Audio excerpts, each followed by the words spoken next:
इस वीडियो में आपको जो भी प्रश्न बताए गए हैं वहाँ प्रश्न आपके वार्षिक परीक्षा में 100% आएंगे।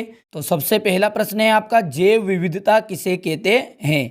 देखिए, जैव विविधता किसी भी प्राकृतिक प्रदेश में पाए जाने वाले जंगली, पालतू जीव जंतुओं एवं पेड़ पौधों की जो प्रजातियां है उनकी बहुलता यानी कि अधिकता को ही क्या कहते हैं, जैव विविधता कहते हैं। यानी कि सिंपल सी बात यह है कि कोई भी आपका जो प्राकृतिक प्रदेश है उस प्रदेश में क्या क्या पाए जाएंगे। देखो, जंगली जीव जंतु पाए जाएंगे, पालतू जीव जंतु पाए जाएंगे, ठीक है, और पेड़ पौधे, बहुत प्रकार की प्रजातियों के पेड़ पौधे पाए जाएंगे। तो 3 वर्ड आप याद रखिए इसको, उत्तर को याद रखने के लिए। एक तो जंगली जीव जंतु और पालतू जीव जंतु और पेड़ पौधों की प्रजातियां, और उनकी जो अधिकता है कहाँ पर, किसी भी प्राकृतिक प्रदेश में। तो सिंपल सी बात है, परिभाषा कैसे सेट होगी, किसी भी प्राकृतिक प्रदेश में पाए जाने वाले जंगली तथा पालतू जीव जंतुओं एवं पेड़ पौधों की प्रजातियों की बहुलता को क्या कहते हैं, हम जैव विविधता कहते हैं। इसके नीचे आपका संकटग्रस्त जातियों से क्या अभिप्राय। देखिए, हेडिंग में ही छिपा है आंसर, संकटग्रस्त यानी कि जिनका लुप्त होने का खतरा है, वे जातियां जिनके लुप्त होने का खतरा है और जिन विषम परिस्थितियों के कारण इनकी संख्या में कमी आई है। यानी कि जिस खतरनाक परिस्थिति के कारण इनकी संख्या में कमी आई, यदि इन्हें नहीं रोका जाए गया तो ये क्या हो जाएगी, लुप्त हो जाएगी। अभी ये लुप्त नहीं है, ये संकट में है, यानी कि कम हो रही है इनकी जातियां।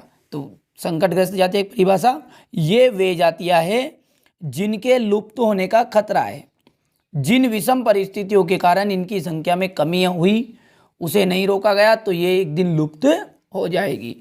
अब अगला प्रश्न है आपका, वनों की कटाई के कोई 2 परोक्ष परिणाम लिखिए। परोक्ष का मतलब होता है जो आपको सामने नजर आ रहे हैं उन परिणामों को आपको लिखना है। तो देखिए, वनों की कटाई की तो सबसे पहली तो बात यह है कि वनस्पति नष्ट होने की कगार पर आ गई, यानी अनेक प्रकार के जो पेड़ पौधे हैं वो नष्ट होने के कगार पर आ गए, ठीक है।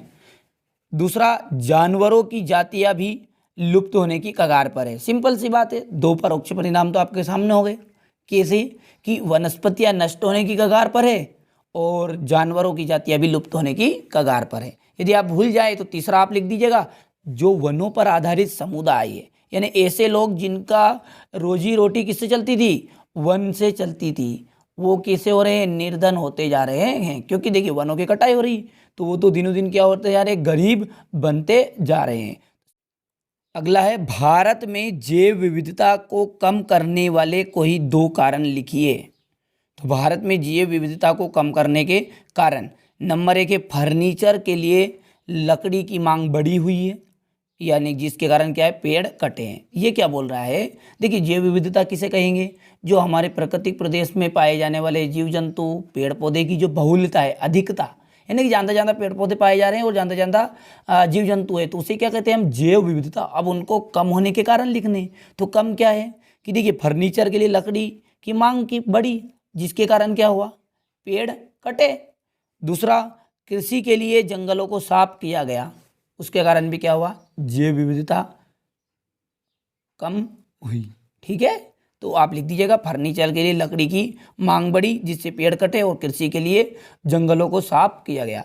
और आप 100% विश्वास रखिए, इन जो भी प्रश्न मैंने बताए इनमें से 2 प्रश्न आपकी वार्षिक परीक्षा में जरूर आएंगे। वीडियो लंबा ना बने इसलिए मैं इन्हें भाग भाग में आपके इंपॉर्टेंट प्रश्नों को समझा रहा हूं। तो आप या तो अगले वीडियो को आप डिस्क्रिप्शन के लिंक से देख लीजिएगा, या फिर आप प्लेलिस्ट में जाकर, या फिर आप एंड स्क्रीन में जाकर देख सकते हैं।